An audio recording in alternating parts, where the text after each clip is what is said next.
Bon, alors je vais vous parler d'une modification d'une technique qui existe déjà, qui s'appelle la technique de marquage de l'isotope stable, ou SIP, comme Stable Isotope Probing, appliquée à l'ARN. Et l'intérêt de ce développement, c'est que cette technique-là, elle passe de qualitative à quasiment quantitative, c'est pour ça qu'il y a des guillemets là, si on mesure bien à chaque étape la quantité et qu'on fait attention à quelle quantité d'ARN et quelle quantité de marqueurs on utilise. Alors, tout d'abord, en introduction, juste pour dire que les communautés microbiennes sont complexes, elles sont incultivables et elles présentent de fonctions multiples. Et il est possible qu'il y ait un travail entre guillemets à la chaîne pour la dégradation de certains composés. Et le principe de l'ARN à CIP, et son gros avantage, c'est que si on veut connaître une espèce microbienne qui assimile à un substrat particulier, on peut mettre ce substrat en remplaçant les atomes de carbone 12 par des atomes de carbone 13, et cela va donner la possibilité de marquer le devenir de ce substrat. Donc typiquement là, on met en présence des communautés microbiennes complexes du substrat marqué au carbone 13. Ce substrat est assimilé dans certaines cellules. Et quand on extrait l'ARN, certains brins d'ARN vont être composés avec du carbone 13 et seront donc un petit peu plus denses. Et donc si on fait une colonne de densité ici, on va pouvoir fractionner l'ARN marqué en rouge qui va être plus dense que l'ARN normal ou au carbone 12 qui va être un peu plus léger. Et quand on va faire un fractionnement et qu'on va étudier l'ADN ou l'ARN présent dans chaque fraction ici de ce tube, on va pouvoir voir un enrichissement progressif en ARN lourd vers le bas du tube. Alors, typiquement, la réponse que fournit l'ARN à CIP, par exemple ici c'est le cas de la dégradation du phénol. En fait, on va faire un contrôle et on va faire deux bouteilles. Une bouteille qui va servir de contrôle, dans laquelle on va mettre du phénol avec du carbone 12, et une bouteille avec avec du phénol qui contient du carbone isotopique. Et ce qu'on va voir, ce qu'on va rechercher, c'est une différence dans le fractionnement. Donc ici, par exemple, on a des fingerprints, des empreintes moléculaires de chaque fraction. Et ce qu'on peut voir, c'est que, par exemple ici, dans le traitement isotopique et dans le contrôle, il y a des bandes qui diffèrent. Donc, par exemple, ici, on a la bande C qui est poussée un petit peu vers les fractions lourdes, tout comme la bande ici encadrée. Et donc, si on représente en densitogramme, on voit que le maximum de densité est un petit peu décalé. Ça veut dire que le phylotype qui donne cette bande a assimilé du phénol au carbone. Alors ce qui est intéressant, c'est que le shift dans le gradient est directement relié à la proportion de carbone 13 qui est présente dans l'ARN. Ici, par exemple, dans une publication de 2002, on met en relation, l'auteur met en relation la distance, c'est-à-dire la position dans le gradient, avec la quantité d'isotopes assimilés. Et on peut voir que la distance dépend directement de la proportion d'atomes isotopiques. Également, il y a une autre observation qu'il faut avoir faite avant de pouvoir être vraiment quantitative, c'est que l'ARN dans le gradient suit une loi de répartition normale. Ça veut dire que l'ARN, il va avoir une séquence particulière. Cette séquence va déterminer exactement la position dans le gradient. Et globalement, les séquences, les brins d'ARN marqués vont être plus lourds que les brins d'ARN au carbone 12. Donc ça veut dire qu'il va y avoir un déplacement de cette courbe de répartition dans le gradient. Donc si on reprend ici le gradient, si on a fait une incubation avec un substrat marqué au carbone 13, que le carbone 13 se retrouve dans l'ARN et qu'on répartit cet ARN dans un gradient avec une ultracentrifugation, il y a un peu deux cas de figure qui se présentent. Le premier, c'est le cas du phylotype inactif, donc qui n'a pas assimilé ce carbone 13. Dans ce cas-là, la répartition représentée en noir, la témoin, est la même que la répartition de la bouteille avec l'isotopes.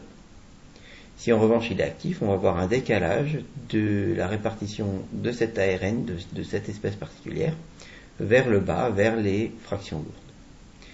Et l'avantage avec des techniques de séquençage, c'est que on peut mesurer la concentration d'ARN dans chaque fraction et retrouver la concentration absolue dans chaque fraction en appliquant tout simplement, en regardant l'abondance relative, par exemple de données 16S, et en multipliant cette abondance relative par la quantité de nanogrammes totale. Donc pour une espèce donnée, si je regarde pour l'espèce A, je regarde l'abondance relative de l'espèce A dans chacun des gradients, et je multiplie ça par la concentration totale d'ARN dans chacun des gradients. Et ça va me donner une bonne estimation de la quantité d'ARN de cette espèce A dans chacune des fractions. Alors, c'est ce qu'on a fait ici. Et on peut aussi...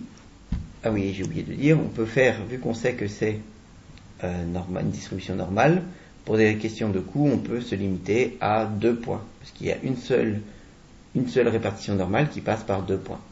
Et donc, juste avec ces 2 points, on peut estimer de façon assez précise le maximum ici, c'est-à-dire la densité max. Alors, si on s'amuse à faire ça sur un cas concret, c'est ce qu'on a fait ici. Donc, on a séquencé 2 points dans chacun des 2 gradients, le gradient avec le carbone 13 et le gradient avec le substrat phénolique au carbone 12. Et ce qu'on peut voir, c'est qu'il y a un certain nombre de phylotypes, c'est-à-dire de 16S, dont l'abondance va varier significativement entre le gradient qu'on a léger et la fraction lourde. Et alors l'avantage, c'est qu'on peut être quantitatif maintenant. C'est-à-dire que là, par exemple, on voit les ratios qui changent.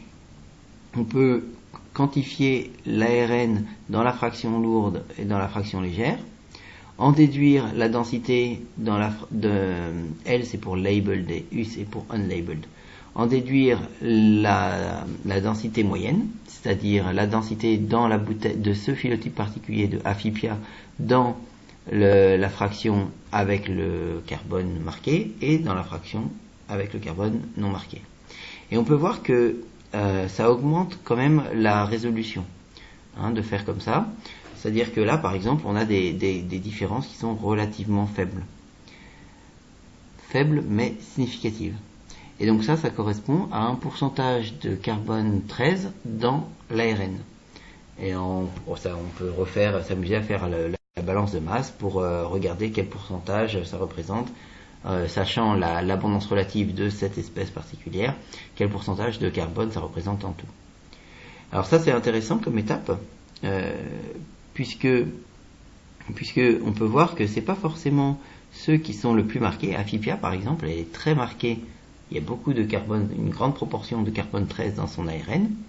Mais comme il n'y a pas beaucoup d'Aphipia dans l'échantillon, finalement, globalement, ça représente que 0,1% de la quantité totale d'atomes de carbone 13 qu'on a mis. Inversement, on peut avoir des phylotypes relativement peu marqués, comme par exemple celui-là, marqué à 7%, donc moins marqué qu'Aphipia, mais qui représente 5 fois plus de carbone globalement. On retrouve 5 fois plus de carbone là-dedans, puisque ce phylotype est très abondant. Du coup, on peut passer d'une question de qui est marqué à une question plus quantitative de qui assimile combien de carbone. Et alors ici, c'est la même chose, même la même représentation de la table que vous venez de voir, donc avec un niveau de marquage de 13C et un pourcentage de 13C dans chaque phylotype. Donc ça veut dire que Aphipia ici, elle est très marquée, puisqu'il y a un haut niveau de marquage, mais que globalement, elle représente un pourcentage relativement faible par rapport aux atomes isotopiques qui ont été mis initialement. Inversement, ces phylotypes-là, ils ont été relativement faiblement marqués, mais vu leur abondance, ils représentent celui-là par exemple, Candidea, représente quand même 16% de la totalité du carbone 13 qui a été ajouté initialement. Voilà, donc après il y a un certain nombre par rapport à la dégradation de ce composé particulier, dont on voit la dégradation ici. Donc là on voit que ça diminue, c'est la dégradation. Il y a un certain nombre d'organismes qui étaient connus pour dégrader ce composé, et un certain nombre où on n'a pas vu d'enzymes. Et d'autres encore où on a des enzymes liées à la voie de dégradation phénolique, comme Frateria aurantia, mais dont on n'avait pas reporté la dégradation pour ce composé particulier.